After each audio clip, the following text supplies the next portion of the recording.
Unacademy. Let's crack it.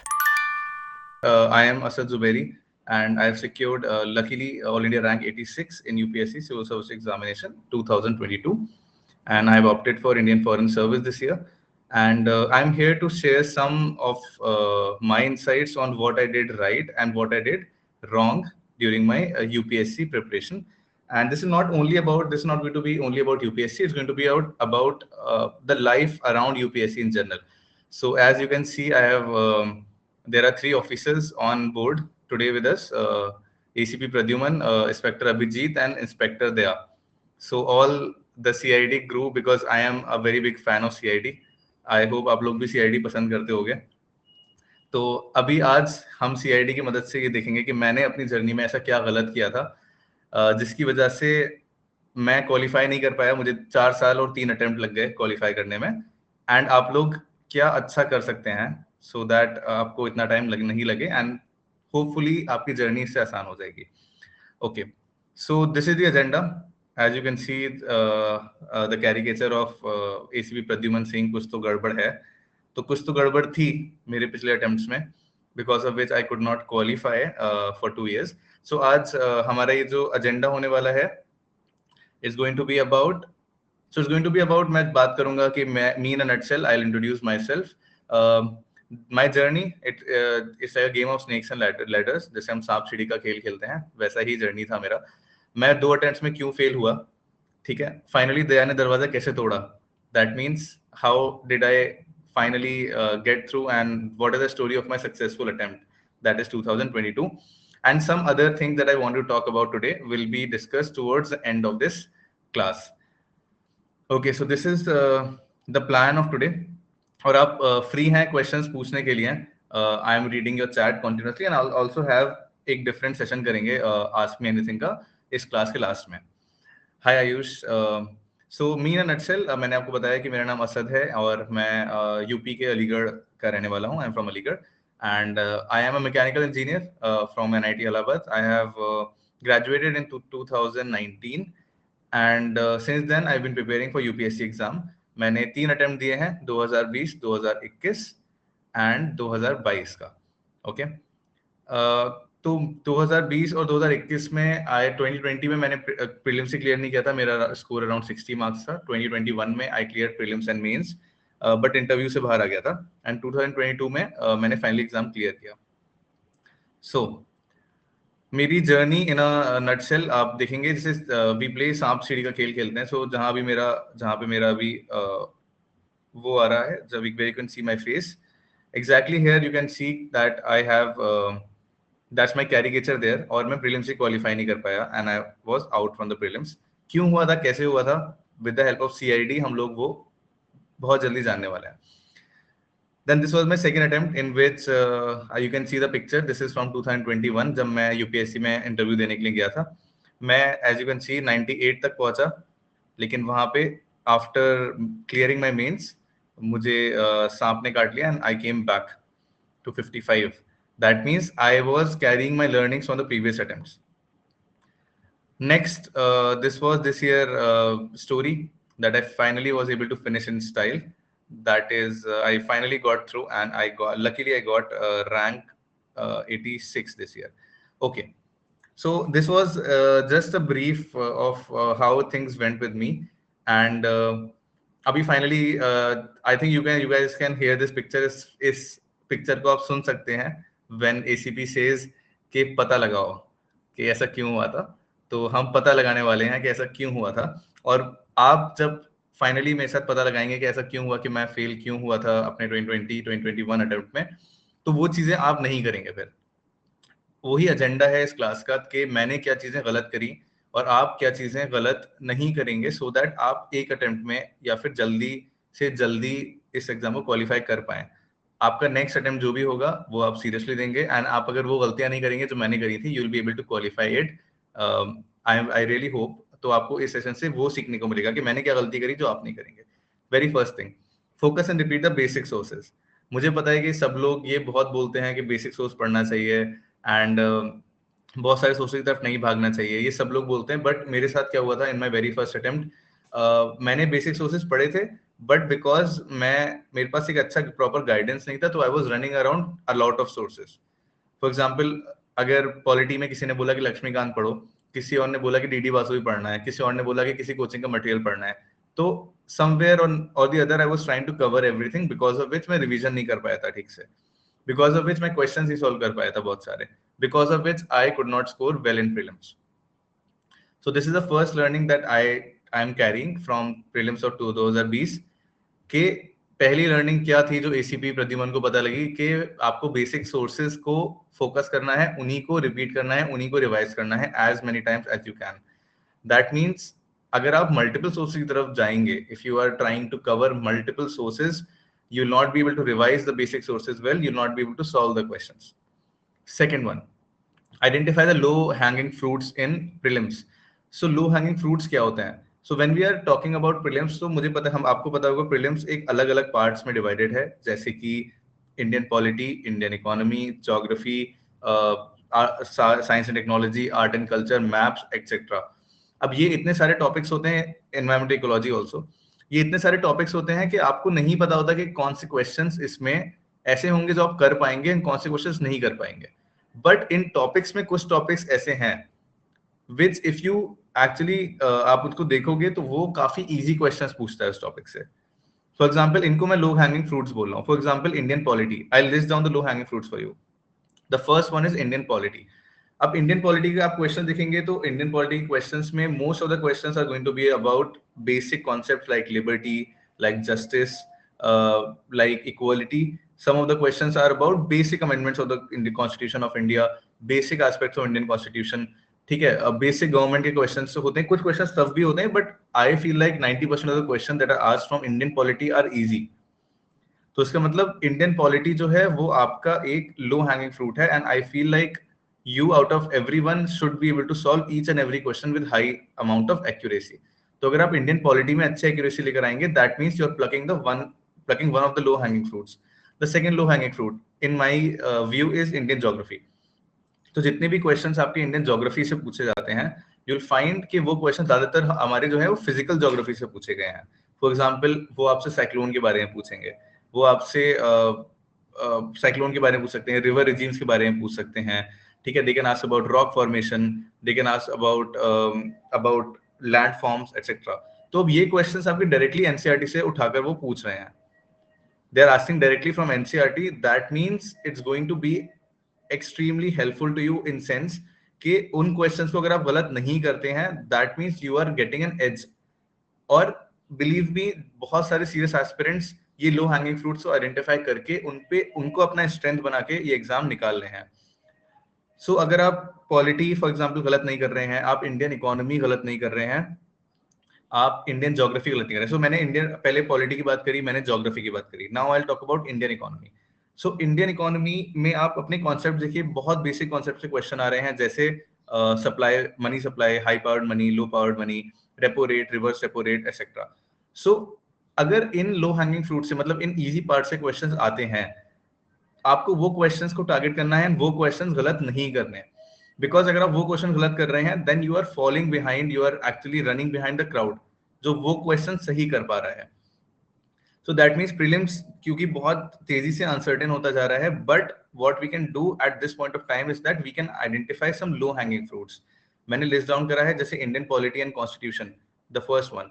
Second list down है मेरा Indian geography, physical geography specially. Please कोई क्वेश्चन गलत मत करना उस सेक्शन से, it's going to be very scoring. Third one I've listed down to be Indian economy. Fourth one, something that people don't usually talk about is maps. So अगर आप maps गलत कर रहे हैं, क्योंकि maps में क्या होता है ना, दो पार्ट होते हैं, एक स्टैटिक होता है, एक डायनेमिक होता है. डायनेमिक जो होगा वो आपका मैप करंट अफेयर से रिलेटेड होगा. Static map will always be about rivers, its tributaries, mountain ranges, ठीक है, country touching which country, seas, passes, country surrounding a sea etcetera. So अब क्या होगा ना, मोस्ट ऑफ द पीपल वो लोग स्टैटिक पार्ट कवर नहीं करते, they don't cover the static part of maps and just keep on covering the dynamic parts, that is what is happening in Sudan, what is happening in Ukraine etcetera. Now इसका आपको क्या problem होने वाला है, if you are not covering the static part, you will not be able to eliminate a lot of options in maps. So अगर आप static आप atlas खरीदो एक, and if you are मैंने already have made a video in Unacademy on the sources that I've used. So buy an atlas, go through it, prepare the static part of maps, and then relate it with the dynamic part. For example, something happened in Sudan, something happened in Europe, it's becoming more important. Something happened in, for example, Mediterranean Sea, then it is important. So prepare maps from the static as well as the dynamic point of view. So this is the low-hanging fruit number 4. The first one, Indian polity and constitution. The second one, Indian economy. The third one, Indian geography. Fourth one, maps. Okay. I think these 4 things are actually that can, if you are having at least 90% accuracy इन चीजों में, तो आपका negative कम होगा and positive ज्यादा होगा. So that अभी बाकी के जो 60 क्वेश्चंस आने वाले हैं या फिर 65 क्वेश्चंस आने वाले हैं विच आर रिलेटिवली टफर, जो काफी रैंडम क्वेश्चंस हैं, उसमें आपको एज अगर मिलना बहुत मुश्किल काम है. बट अगर आप बेसिक सोर्सेज अच्छे से कवर करते हो, उसमें आप हिट रेट अपना हाई रखते हो, that means you are already ahead of the crowd. जो उन क्वेश्चन को गलत करेगा, they will have a low chance of clearing prelims. अगर आपने already prelims को attempt किया है, you will feel like there are always some questions जो हमारी silly mistakes की वजह से गलत होते हैं, जो हमारे lack of revision की वजह से गलत होते हैं, जो हमारे basic sources को ignore करने की वजह से गलत होते हैं. So this is my second learning from my attempt of 2020 कि low hanging fruits को strength बना के चलना है. Polity, economy, Indian geography, maps, environment ecology, anything that you feel is your strong part, please take it as your strength and please उसी पे खेलो. आप prelims पे आप be very confident कि अगर पॉलिटी क्वेश्चन आएगा तो मेरा वो क्वेश्चन सही होने वाला है, इकोनॉमी क्वेश्चन मेरा सही होने वाला है. सो अगर आप वो 30 to 35 क्वेश्चंस कवर कर लेते हो, and now the second thing, उसके अलावा if the questions are becoming too tough, then attempt judiciously. आप ये दिमाग में सोच के मत जाओ कि मैं 95 या 100 अटेम्प्ट करके ही आऊंगा. If the paper is tough, may be 75 या 80 अटेम्प्ट भी आपको कट ऑफ के पार ले जाए. This was my second learning. Third, attempt sufficient number of mock test. Again everyone says this, but ये मेरा ट्राइड एंड टेस्टेड मेथड है. That what happened is that I could not attempt a lot of mock test in my 2020 attempt. मैंने mock test attempt नहीं कर पाया था because of which I was not in the groove of solving the MCQs. So MCQ आप solve करो और इस तरह से सॉल्व करो कि this is another right good practice कि आप डेली के 10 to 15 MCQs low. Have 15 to 20 MCQs every day that you are solving regularly. Now imagine you are solving 20 multiple choice questions, 10 from current affairs, 10 from static every day. There are a lot of websites that provide it. So आप वहां पे अगर solve करोगे, imagine in 1 month you are doing 20 to 30. In 1 year you are doing 20 to 30 to 12. तो ये एक बहुत बड़ा group of MCQs बन जाएगा, which will give you a knack of solving MCQs, which will give you a very huge base of the number of questions जो आपने solve कर रखे हैं. ठीक है. तो तीसरा मेरी learning जो attempt the sufficient number of mock test, वहां से ये है कि आप number of MCQs अपने जो solved हैं वो बढ़ाइए. आप 2 घंटे के setup में same strategy बना के mock test लिखिए. Use OMR sheet, fill OMR sheet, एकदम exactly prelims condition में आप mock test दीजिए, so that you get used to this process. You get used to कितने क्वेश्चंस मैं अटेम्प्ट करूंगा, क्या मैं मल्टीपल राउंड्स पेपर पे लगाऊंगा, क्या मैं एक राउंड में पेपर सॉल्व करूंगा. So to figure these things out, आपको एग्जैक्टली प्रीलिम्स वाले माइंडसेट में, प्रीलिम्स कंडीशन में मॉक टेस्ट अटेम्प्ट करना पड़ेगा. तो this was my learning number 3. जो गलतियां मैंने की थी ये मैंने थर्ड अटेम्प्ट में नहीं करी. Fourth one, minimize the negative and optimum attempt. So a lot of people are asking me कि recent जो prelims का पेपर हुआ था, आपको इसको देख के क्या लगता है, what should be our strategy in prelims. So strategy same रहने वाली है कि basic sources को strong रखना है, अपना attempt को ठीक रखना है, ठीक है, आपको mock test लगा के जाना है, वो सब कुछ same रहने वाला है. क्या change होने वाला है? For me, if I was writing prelims now, I would attempt judiciously. That means मैं अपने दिमाग में सोच के नहीं जाऊंगा कि मुझे 95 अटेम्प्ट करना है या 98 अटेम्प्ट करना है. I will attempt as per the paper. तो अगर बहुत टफ क्वेश्चंस आ रहे हैं, आई थिंक उसमें मेरा गलत होने के चांसेस 1/4, मतलब चारों ऑप्शंस में I am not sure, I will not attempt that question. तो मैं 90 की जगह अगर 75 या 80 अटेम्प्ट करके भी आऊंगा एंड मेरा अगर उसमें एक्यूरेसी ज्यादा है, then I will be able to cross the cut off, because cut off is increasingly getting lower. तो this is my fourth learning that I can see from prelims कि आप अपना प्री डिसाइडेड ऑप्टिमम अटेम्प्ट लेके मत जाओ. ठीक है, आप पेपर के हिसाब से डिसाइड करो कि आपको कितने अटेम्प्ट करने हैं. If you find something very difficult, do not run behind attempting 95 और 100 क्वेश्चंस. उससे आपको बहुत नेगेटिव मार्क्स मिलेगा, because of which ACB Pradyuman will not B so happy with you, because आप इतना नेगेटिव ले लेंगे कि आपका जो स्ट्रेंथ पे आपने पॉजिटिव मार्क्स लाए थे, you will again fall behind that. The fifth one, don't ignore the mock test solutions. तो what do I mean by mock test solutions is, कि क्या होता है, हम generally in the race of attempting a lot of mocks, हम इतने सारे मॉक्स लगा देते हैं, हम 70 80 90 मॉक्स लगा देते हैं, एंड हम लोग उनके जो सॉल्यूशंस हैं उन पे फोकस ही नहीं कर पाते. सो मेरी अप्रोच ये, अगर आप मुझसे पूछो तो my approach to this is that you attempt the optimum number of mock test, मगर उन मॉक टेस्ट के सॉल्यूशंस भी अच्छे से पढ़ो. उन सॉल्यूशंस को मार्क करो, the things that you think you will forget, और उनको रिवाइज करो towards the end of prelims. So अगर आप मॉक टेस्ट और उसके सॉल्यूशंस ढंग से इस्तेमाल कर पाते हो, तो I think something close to 30 to 35 test is more than enough. Even 30 test is more than enough. लेकिन आप मेक श्योर कि आप मॉक टेस्ट को 6 यूज करो, so that you are not repeating the mistakes that you have done in mock test in the final exam. Secondly, आपका knowledge base बढ़ता जाएगा उससे, बिकॉज ऑफ विच आप बहुत सारे क्वेश्चंस एलिमिनेट कर पाओगे, आप कई सारे ऑप्शंस एलिमिनेट कर पाओगे. You will able to perform better in your prelims अगर आप मॉक टेस्ट सॉल्यूशंस को इग्नोर नहीं करते. Next thing, and the most important thing in prelims, fixing into the prelims mindset. Now what do I mean by this idea of fixing into the prelims mindset? So क्या होता है ना, हम लोग मान के जाते हैं कि हमारे एलिमिनेशन मेथड जो है वो काम करेंगे. ठीक है, हम लोग मान के जाते हैं कि हमने जहां से पढ़ा है वहीं से क्वेश्चन आएगा. हम लोग मान के जाते हैं पेपर टफ नहीं आएगा. प्रीलिम माइंडसेट जो है मेरे हिसाब से is actually a completely open mindset. आप यूपीएससी पेपर लिखने जा रहे हैं, which is one of the toughest exam of this world. Keep this in your mind that it's not going to be an easy paper. There are going to be different kind of questions. नए questions आने वाले हैं, challenging questions आने वाले हैं. आपको decision वहीं लेना पड़ेगा कि attempt करना है या नहीं करना है question. ठीक है, तो अगर आप इस mindset से जाओगे तो you'll not undergo a setback when you look at a new kind of paper. जैसे इस साल question paper आया था, only 1 is correct, only 2 is correct. आपको डर नहीं लगेगा, बिकॉज यू नो कि आपके साथ जितने लोग बैठे हैं उनके लिए भी ये पेपर उतना ही नया है. एंड ऑलवेज रिमेंबर कि ये रिलेटिव एग्जाम है. आपको इंडिविजुअली 100 550 120 स्कोर नहीं करना है. You just have to get ahead of the number of people attempting this. तो दिस इज एक्सट्रीमली इंपॉर्टेंट कि जब आपने बाकी सारी चीजें कर ली हैं जो मेरे 2022 प्रीलिम्स में नहीं था, कि I was in this mindset कि मैं इतने क्वेश्चन सॉल्व कर लूंगा, मैं इतना आसान पेपर आएगा, मेरे सारे एलिमिनेशन टेक्निक्स काम करेंगे. Okay, that is what I was thinking, that my techniques would work, the paper will not be as tough as I think. So ऐसे प्री डिस्पोजिशंस लेके नहीं जाना है हम लोग को. ऐसे हम लोग को माइंड में रख के नहीं जाना है कि ऐसे क्वेश्चंस आएंगे उनको ऐसे सॉल्व करूंगा. Go with an open mindset, solve the paper then and there like a puzzle. Ultimately prelim mindset बनाने का तरीका है कि it's like a sudoku puzzle, कि आपको आइडेंटिफाई करना है answer. You don't have to write the answer, that is in mains.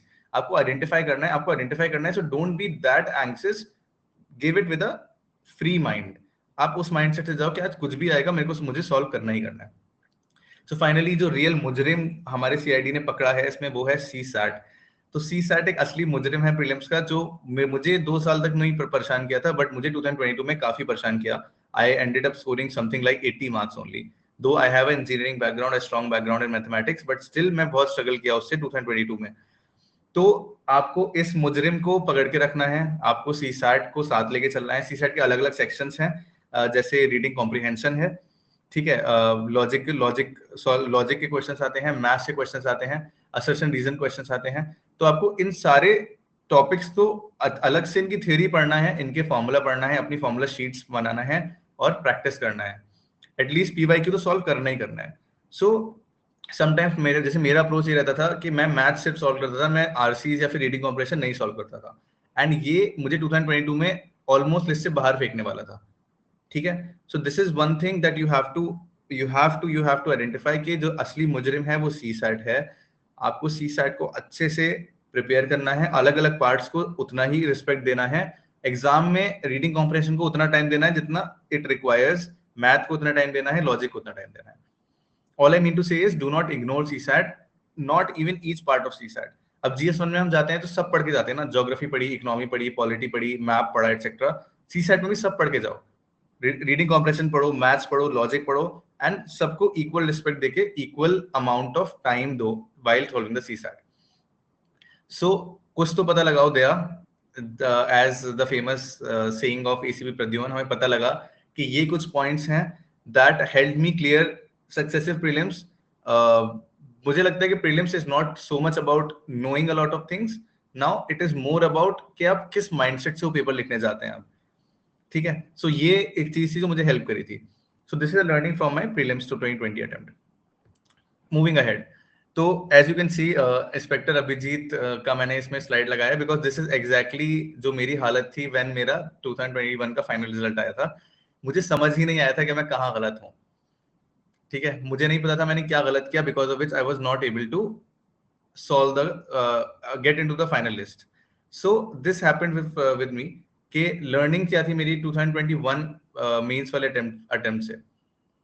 My learnings were, पहली चीज कि आपको किसी और को ब्लेम नहीं करना है फॉर योर शॉर्टकमिंग्स. तो मैंने पहले यूपीएससी को ब्लेम किया कि अरे पता नहीं कॉपी कैसे चेक हुई है, मेरा इतना अच्छा पेपर हुआ था, why couldn't I solve, why couldn't I get into this etcetera etcetera.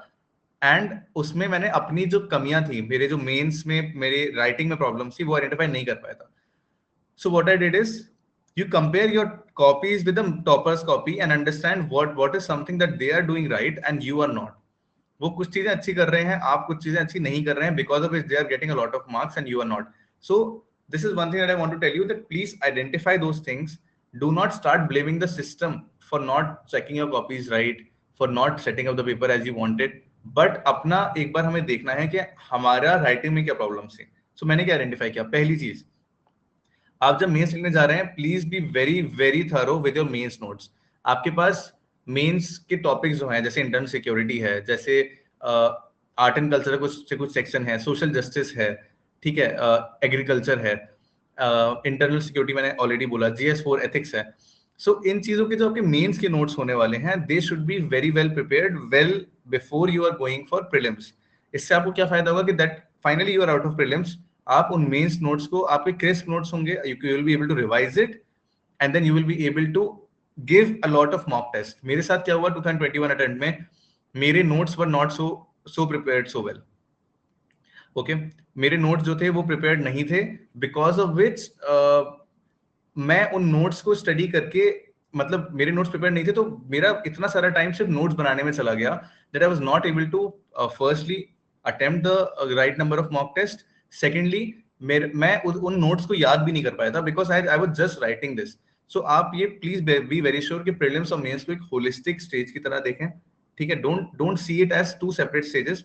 एक होलिस्टिक स्टेज की तरह देखो कि आप प्रीलिम्स लिखने जा रहे हो तो आपके मेंस नोट्स जो माइक्रो नोट्स हैं ऑफ टॉपिक्स के, जो हर सब्जेक्ट में है, जैसे सोसाइटी, जैसे सोशल जस्टिस, जैसे एथिक्स, जैसे इंटरनल सिक्योरिटी, ये आपके रेडी होने चाहिए सो दैट आफ्टर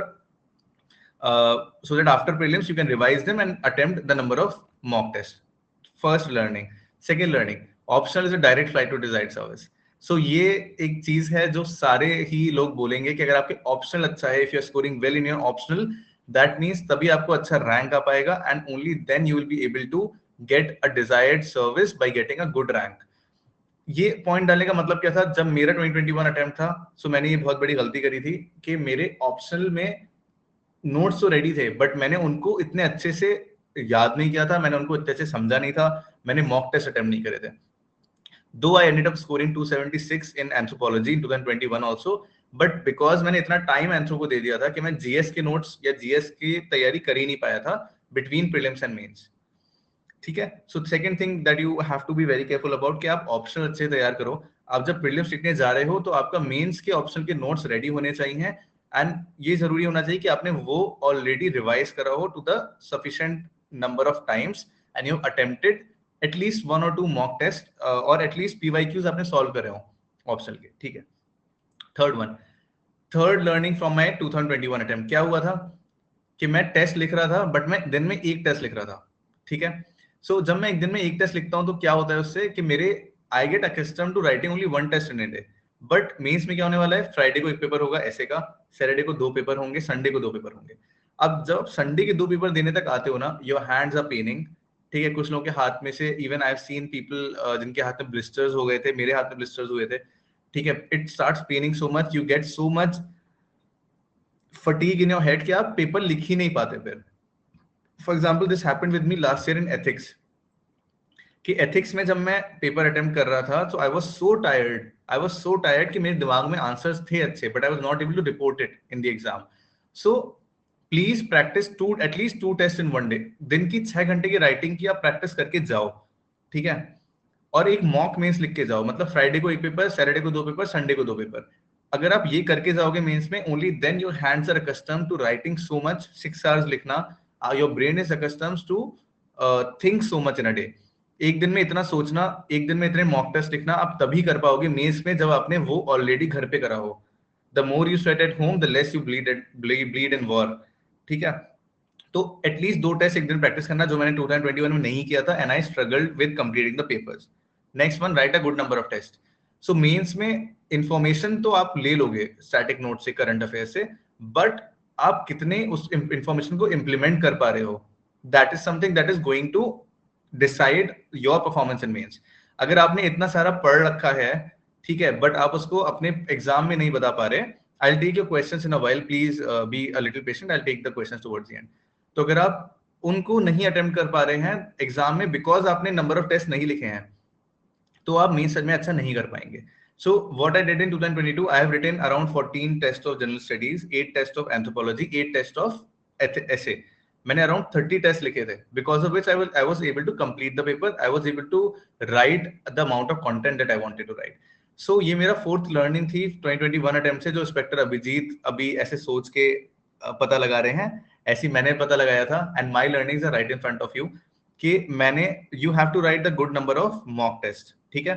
एक दिन में 2 लिखो, जब आपका तैयारी हो जाए, when you are prepared to an extent कि आप एक दिन में 2 टेस्ट लिख सकते हो, तब लिखो. Okay, the next one, practice ऐसे टेस्ट एटलीस्ट, या फिर एक ऐसे लिखो या फिर एक टेस्ट लिखो हर वीकेंड.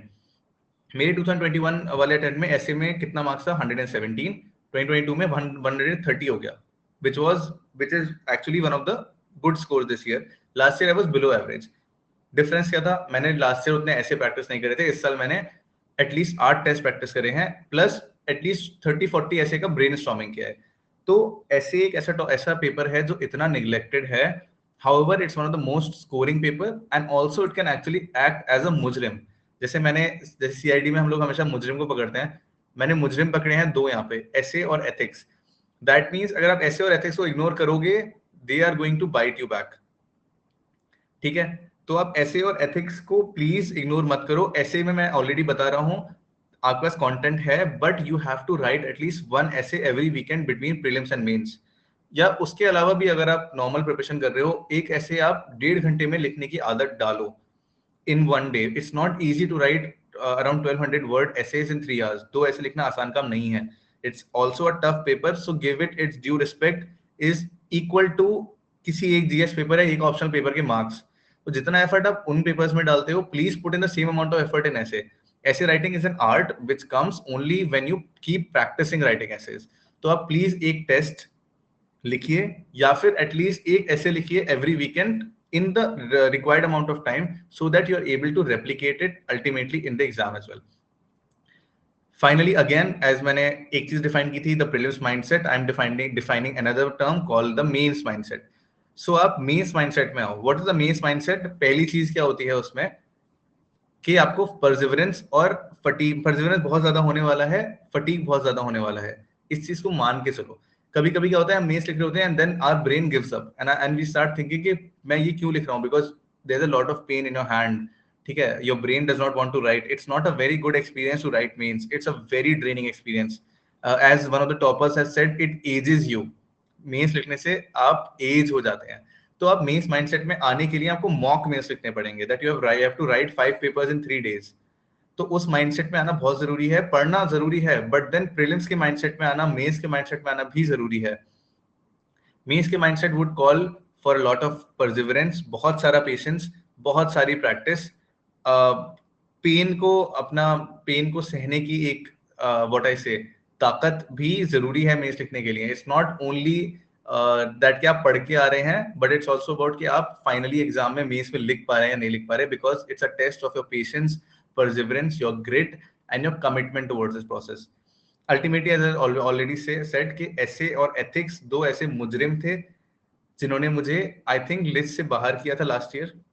एथिक्स में मेरे बस 93 मार्क्स थे, इस साल मेरे 119 मार्क्स हैं, 26 मार्क्स पर मैंने जम किया है।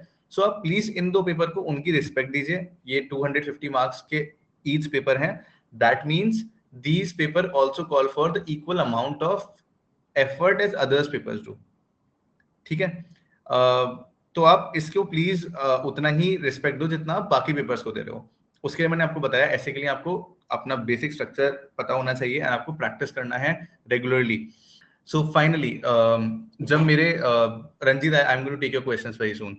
जब मेरे 2 अटेम्प्ट्स हो गए and I got to find out कि मैंने क्या गलत किया था, ओके उसके बाद मैंने क्या सही किया in my 2022 attempt, that means Daya ने फाइनली दरवाजा कैसे तोड़ा। फाइनली दरवाजा टूटा and I was in the list. So this attempt is my successful UPSC attempt. What are the things जो मैंने पहले गलत की थी, इस बार मैंने डिफरेंट करी है, because of which I was able to qualify. ठीक है, पहली चीज, I took this attempt as my last attempt. तो मेरे मन में था कि मैं 3 अटेम्प्ट दूंगा यूपीएससी के। मैंने सेल्फ फॉर्म भी नहीं भरा था, I was not applying for UPSC again, because I knew कि ये प्रोसेस इतना ड्रेनिंग है that I want to give it just 3 attempts, उसके आगे ज्यादा मैं नहीं दूंगा। So I take every attempt as a last attempt. अगर आप हर अटेम्प्ट को लास्ट अटेम्प्ट की तरह देखोगे, ठीक है, आप एक लॉन्ग टर्म नहीं सोचोगे कि मैं आज से 5 साल में क्या करने वाला हूँ या फिर अगले अटेम्प्ट में कर लूंगा। ऐसे इस एटीट्यूड से हमें नहीं जाना है। We have to give 1 attempt and ये हमारा last final and successful attempt होगा। सो दरवाजा तोड़ने के लिए पहला पॉइंट ये है कि आपको you have to take every attempt as a last attempt. I hope आपके 8 अटेम्प्ट में ही ये पेपर निकले, बट स्टिल आई वुड से आप जिस अटेम्प्ट को जाते हो बी वेरी प्रिपेयर्ड। ठीक है, get the right mentorship, prepare your notes well, revise well, practice well, do everything that you can do in 1 attempt। कोई भी चीज अगले अटेम्प्ट के लिए मत छोड़ो। तो मैंने ये चीज सोची थी कि ये मेरा लास्ट अटेम्प्ट होगा, इसके बाद मैं यूपीएससी अटेम्प्ट नहीं करूंगा। So I wanted to give it everything that I could. Second one, I worked with my friend. I have 2 friends, Dwij who is rank 71 this year and Subratosh rank 358। मैंने उनके साथ मिलकर काम किया, मैंने आइसोलेशन में नहीं काम किया। So this something that you can also take. आप भी इस बात को कुछ क्यों ले सकते हो कि जरूरी नहीं है कि आप अकेले ही इस एग्जाम की तैयारी करो। इतने सारे लोग तैयारी कर रहे हैं, you can use their experience. हर बंदे को रिस्पेक्ट करो, because they always know something जो आपको नहीं आता। कभी कभी दूसरे लोगों को इतना कुछ आता है जो हमें नहीं आता। सो जैसे द्विज और सुब्रतोष के साथ मैंने मिलके एथिक्स की तैयारी करी, हम तीनों के मार्क्स अच्छे आए हैं। ठीक है, we have evaluated our each others copies. मैंने और द्विज ने एंथ्रोपोलॉजी साथ में तैयारी किया। We are one of the toppers of anthropology this year. So आप अगर लोगों के साथ मिलकर प्रिपरेशन करोगे, that means multiple brains will be giving input to the same question or the same strategy। ठीक है, तो जितने लोग अपना एक्सपीरियंस उसमें डालेंगे, you will all work as a unit and you will get ahead of others. So please do not think that कि ये तैयारी सिर्फ आइसोलेशन में ही हो सकती है। आपको लोगों से बात नहीं करना चाहिए, आपको बाहर नहीं जाना चाहिए, आपको मे बी स्पोर्ट्स नहीं करना चाहिए। ऐसा नहीं है। फॉर एग्जाम्पल दिस ईयर मैं द्विज और सुब्रतोष के साथ तैयारी कर रहा था and this was finally the attempt that work for me. So if you also have some friends and अगर आप ये सोच रहे हो कि इनके साथ मेरा टाइम वेस्ट होने वाला है या फिर कुछ कंस्ट्रक्टिव होने वाला है, तो इवैल्यूएट करिए। अगर वो उतने ही सीरियस हैं जितने आप हैं इस एग्जाम को लेके, so please divide and conquer, divide the work. Ethics को साथ में डिस्कस करिए। ठीक है, आप ऐसे इसको इवैल्यूएट करिए, एक दूसरी कॉपी से इवैल्यूएट करिए, कंस्ट्रक्टिव फीडबैक दीजिए and also may be fun भी करिए साथ में, because that's a part and parcel of life. ये एग्जाम ऐसा नहीं है कि आपको you just have to be focused, you have to be very focused, but और भी चीजें हैं करने के लिए that you should take along to develop a good mental health, to keep your mental health well and move ahead in this exam. Third one, I embrace this cruel process. So first of all, इस बात को identify करना जरूरी है कि ये process इतना आसान नहीं है। ठीक है, you have to be very consistent in this. You have to undergo a lot of iterations of getting low marks, getting high marks again, getting low marks again. तो ये चीजें आपको चलती रहेंगी, आपको इस प्रोसेस को एम्ब्रेस करना पड़ेगा and you'll have to trust that this process is going to help you to become a better person and even to crack this exam. So जैसे अगर आप प्रोसेस को हेट करोगे ना, प्रीलिम्स मेंस इंटरव्यू के process को, if you keep hating this process of the loop that you are stuck in, तो आप उसमें उतना इन्वेस्ट नहीं कर पाओगे. So I just felt like this year I embraced the process कि हाँ टफ है तो टफ है, सीसेट टफ है तो टफ है, प्रीलिम्स टफ है तो टफ है, मेंस में इतना परसिवरेंस है, हाथ में पेन हो रहा है, सबके होता है, ठीक है, you not the only one. तो आप एम्ब्रेस करिए कि ये आपकी चॉइस है कि इस एग्जाम को आके देना, इस एग्जाम को क्वालिफाई करना, ये आपकी चॉइस है। सो आप अपनी चॉइस की तरफ ऑनेस्ट रहिए and embrace the process. If you embrace the process and you start trusting in the process, I am very sure that you are going to get something really nice out of this exam. Next one, क्या चीजें लगती थी? I started working on my plan B this year. So as I have already told you कि I was working with a company in 2019। मैं 2020 में pass out करके, 2019 pass out करके 20 में मैंने finally I resign from my job and 3 साल से I was out of job, ठीक है। सो आई न्यू कि 3 अटेम्प्ट के बाद अभी मुझे प्लान बी पे काम करना जरूरी है। So this is not for someone जो पहला अटेम्प्ट देने जा रहा है। आप अगर पहला अटेम्प्ट या दूसरा अटेम्प्ट दे रहे हैं, please be honest to that attempt. आप वही अटेम्प्ट के बारे में सोचिए, आप प्लान बी के बारे में मत सोचिए। बट अगर आप कोई ऐसे हैं जिनका तीसरा, चौथा, पांचवा अटेम्प्ट है, I would seriously recommend, please start thinking of plan B. थोड़ा बहुत उसके लिए काम करना शुरू करिए। जैसे मेरा भी प्लान बी था, I wanted to go and study in public policy. मैंने लैम्प फेलोशिप के लिए अप्लाई किया था, I got selected in that for PRS legislative. सो आप ना उस प्रोसेस पे भी काम करना शुरू करिए। That means you start working on your plan B so that will give you a good cushion कि अगर यूपीएससी नहीं वर्कआउट करता है, so I'll also always have something to fall back on. Second one, know the value of your time. इसका मतलब क्या है कि आप अपने 20s में हो, अपने लेट 20s में हो या अर्ली 30s में हो, आपको पता होना चाहिए कि आपका टाइम इज इम्पोर्टेंट। आप जहां भी टाइम लगा रहे हो, प्लीज बी माइंडफुल कि मैं किस जगह टाइम लगा रहा हूं। अगर मैं रिक्रिएशन में भी लगा रहा हूं तो वो मुझे किसी ना किसी तरह से हेल्प करने वाला है यूपीएससी के लिए, because that is the ultimate goal that I am taking right now. So please know the value of time, accordingly अपना टाइम प्लान करिए, शेड्यूल करिए। Be honest to yourself. Honesty is something that is going to take you through this process. If you are not honest to yourself तो आपको tough होगा। अपने आप से अगर आप झूठ बोलोगे, you not be able to figure out this exam so well, you'll not be able to get through the process। क्योंकि अपने आप से सच बोलो, अपनी गलतियों को पहचानो, be honest to yourself. Honesty, integrity, ये सब जरूरी है। अबे हाँ, पूरी पीपीटी सीआईडी थीम्ड है। So we are actually, I tried to explain everything. We are trying to find out कि मैंने क्या गलत किया था through the CID approach. The next one is don't take it as a 5 year plan. मतलब जैसे government of India 5 year plan बनाती है, I would say please don't take it as a 5 year plan. You take it as something that always come with an exit strategy। मैं इतने attempt देने वाला हूँ, इतने सीरियस अटेम्प्ट दूंगा, उसके बाद मैं कुछ और करूंगा, ठीक है। ये हमारी कोई पंचवर्षीय योजना नहीं है कि हम इसमें प्रॉपर इतना टाइम निकालेंगे। Come with the plan, come with an exit strategy. You should know कि ये एक ऐसा एग्जाम है which takes a lot of effort, and if you think that you can do it, तो उतनी ही अटेम्प्ट में करना है मुझे, ठीक है। हर अटेम्प्ट को लास्ट अटेम्प्ट की तरह लेके देना है। Come with exit strategy, do not come with a full 5 year plan to spend so much time in UPSC itself, because it is very draining. It's not easy to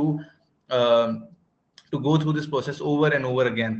So always be mindful कि मैं इतने attempts लेके तैयारी करने वाला हूँ maximum, but this is going to be my last attempt.